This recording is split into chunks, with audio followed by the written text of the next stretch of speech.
Hello, good morning, good morning. Magbibigay nga lang tayo ng konting reaction dyan sa sinabi ni Ram Castillo. Hello, tagatak! Tignan nyo, kayo ang dahilan pala kung bakit nai-stress yung ano nyo na yan, yung artista nyo, nang dahil sa kamamaritis nyo at ka-fake news nyo. Dahil sa inyo yan, kaya huwag nyong isisi sa iba yung kamalian nyo dyan. Kasi kung hindi dahil sa ka-fake news nyo, kamamaritis nyo, hindi nadidepress yung artista nyo. Makapagsalita kayo ng bobo-bobo sa amin. Kayo pala ang dahilan, kayo pa mas bobo pa kayo. At tsaka, yung mga nagngangaw-ngaw-ngaw ng inggit-inggit dyan, hello, maayos-ayos ka, galing ako dyan sa community nyo, hindi ako baguhan para sabihin mong inggit na inggit kami dyan, inggit na inggit ako dyan. Bakit ko kayo nilayasan kung inggit na inggit ako? Umayos-ayos ka ng pananalita nyo dyan. Huwag ako yung sabihan yung inggit na inggit. Kasi alam na alam ko lahat ang kabulukan nangyayari dyan. At alam na alam ko rin kung sino yung mga magaling gumawa ng magtagpi-tagpi ng mga salita dyan. Kaya huwag ako ang sasabihan nyo na marites kasi lahat tayo na nasa sukmit, marites.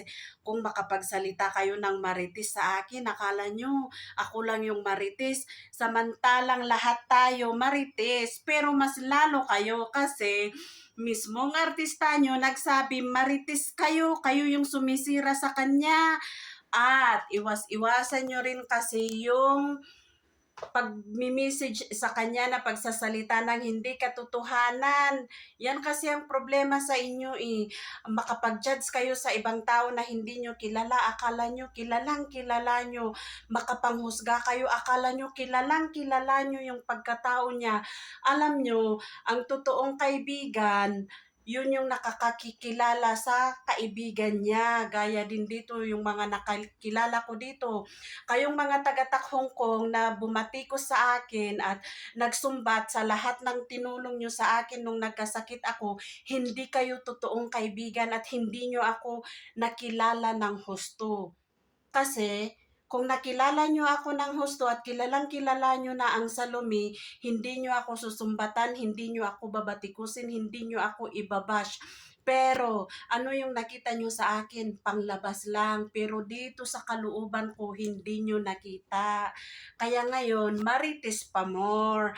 I-bash nyo pa, kayo rin yung sumisira dyan sa artista nyo na yan. Kaya sige, ipagpatuloy nyo lang hanggang ma-depress, nang ma-depress yung artista nyo at tignan natin kung saan, hanggang saan yang ipinaglalaban nyo.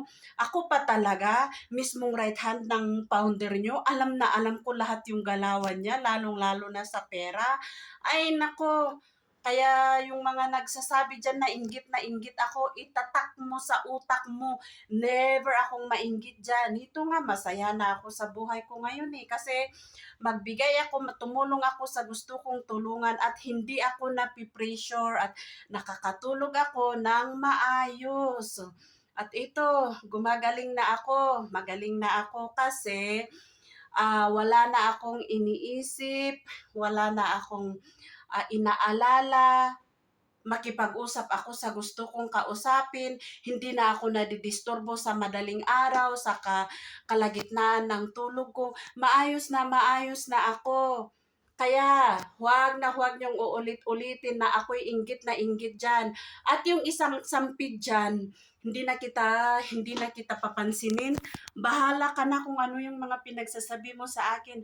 At least ako, alam ko, nakilala ko kung sino ka rin. Nasampid dyan na mukhang pera rin. Di na kita babanatan dyan kasi ipapaubayan na lang kita kay, sino yan? Yung kalaban mo na nagpataob sa'yo, kaya pala tumakbo ka dyan sa Tak.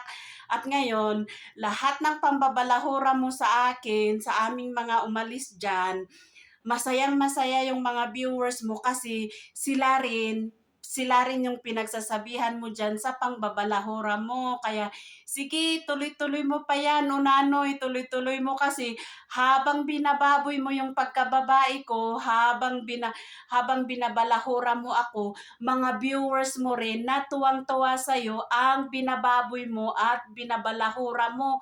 Pero hindi nila magits yan kasi nandyan pa sila sa poder nyo.